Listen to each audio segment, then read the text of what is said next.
Hello and welcome back, it is Shrike here with another D&D video, and today we're going to be going back into Icewind Dale, Rime of the Frostmaiden to look at the new magic items.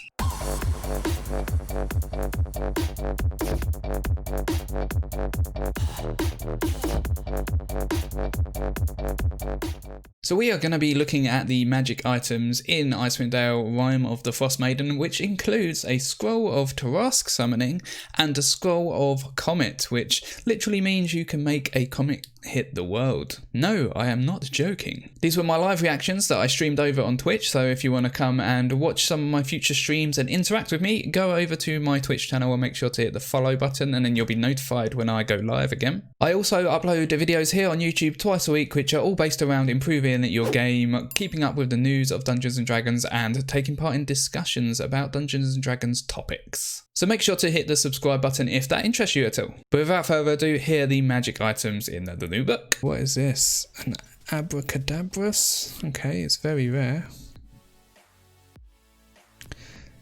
Okay, so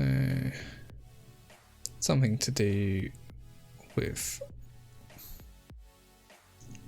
Okay, so stuff magically appears in the chest by the looks of it. Cauldron of Plenty, so I'm guessing that's just a cauldron that holds a lot. Hook of Fisher's Delight. Okay, so they just catch fish? Well, I'm guessing. Lantern of Tracking. Okay, so it helps you track certain types of creatures. Okay, fair enough. Nothing too crazy so far. Fodorius is hoping to get the adventure in Roll20 when the Black Friday comes. That's a good idea. Black Friday's not too far around the corner. Who else uses Roll20? We actually have started using Foundry VTT, which I've really enjoyed so far. It's a bit more simplistic for the players, and there's just a few features which I just think are a little bit more slicker than Roll20.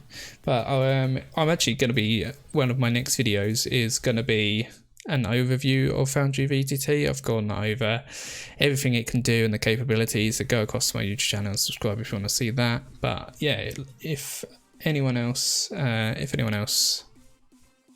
uses Foundry VTT or Roll20 or Fantasy Grounds, let me know in the chat as well. Let's see what other people are using. Okay, so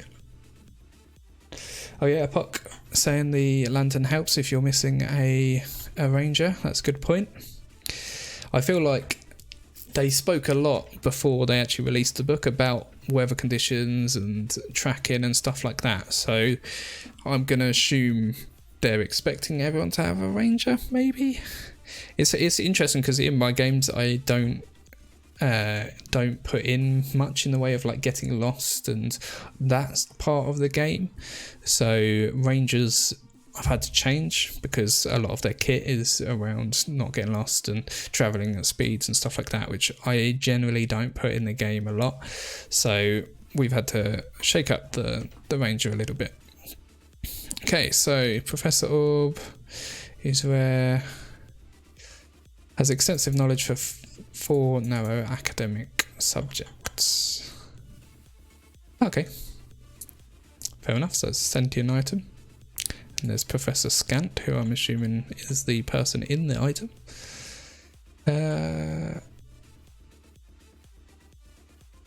It's expertise in the TARRASQUE. Surely there's not a TARRASQUE in the game. Surely not. I think this is only taking players to level 13 or 15. Surely they haven't put a TARRASQUE in the game. Vampires, Nephiril, which it's like old humanoids, I guess, that I don't think are around anymore. Surely they haven't put a TARRASQUE in the game. Surely. Psi crystals. So they actually shared this on Twitter before releasing the book, the Psi crystals. And something I really liked about side crystals that I don't think they've done before is that the higher your intelligence, the greater the whatever the item does is, which in this one is the light's intensity is larger. I really like that, and I'm probably going to steal that for some of my homebrew items, where the higher your X, the greater the ability the item is, because I really like that idea. This is just light, which is fair enough, so 16 or higher you get a 15 foot. It does require attunement though, which is a bit strange, because I think a drift globe is probably better than this, isn't it?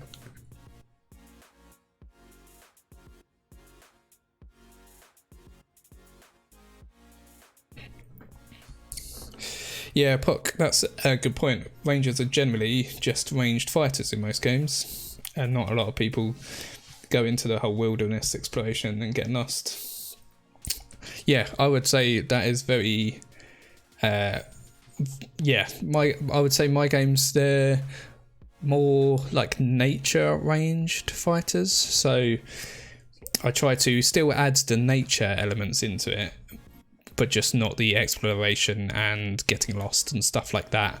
But they still have the sense of, because they've got spells and their abilities, favoured enemies and stuff like that. This just got my eye. Scroll of TARRASQUE Summoning.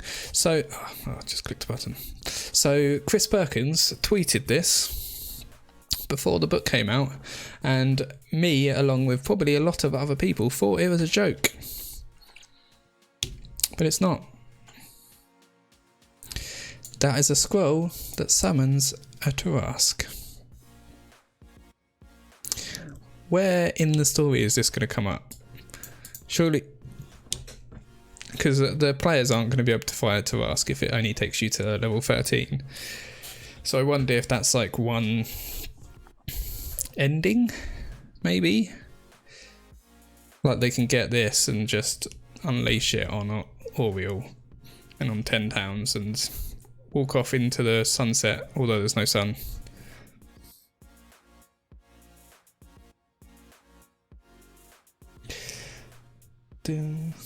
Whereabouts are you, Apok? He said that games are few and far between.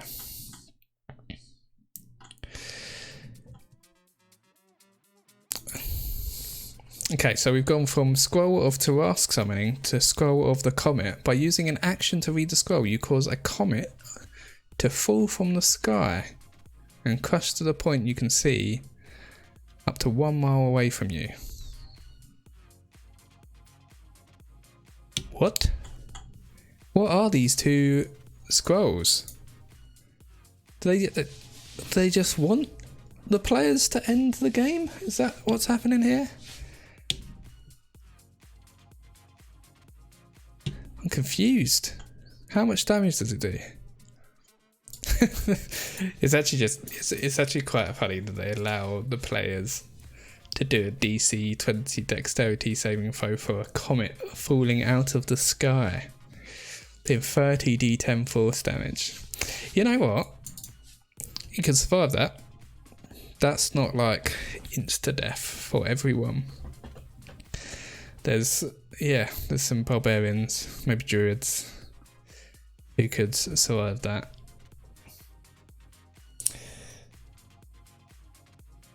Yeah, Fodorius saying it will definitely end with a bang if they get their hand on any of these. Oh, Puck from the East Midlands, nice. I'm from down in Kent. Thermal cube, so... Okay, so just emits a dry heat. Another legendary item, there's a lot of text here, so I won't read it all, and it requires attunement from a spellcaster. So it's a crystal ball.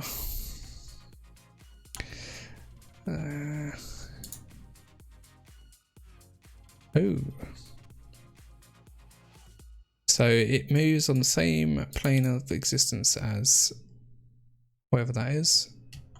Oh, that's the item. You can use your action to cause it to fly in any direction you choose. All matter within 500 feet of the device moves with it. Okay, more mayhem then. So these magic items they're adding are pretty mental. They are legendary, to be fair, so we'll see how they use them in the actual campaign itself.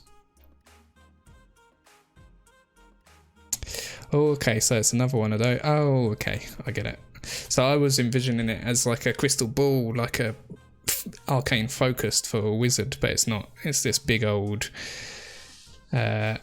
golden yellowy thing here. So if you touch it, bad stuff happens. 180 average damage, radiant damage. Undead have disadvantage on the saving throw. And there's one of our pals from earlier. So I'm assuming this has a big point in the game. Okay, so that is all of the magic items. What has been your favourite so far? So there you have it, there were all the magic items in the new book, Icewind Dale, Rime of the Frostmaiden. If you liked the video, make sure to hit the like button, and as I said right at the beginning, go over to my Twitch channel and follow if you want to take part in some of the streams and come and interact with me. But until next time, happy gaming.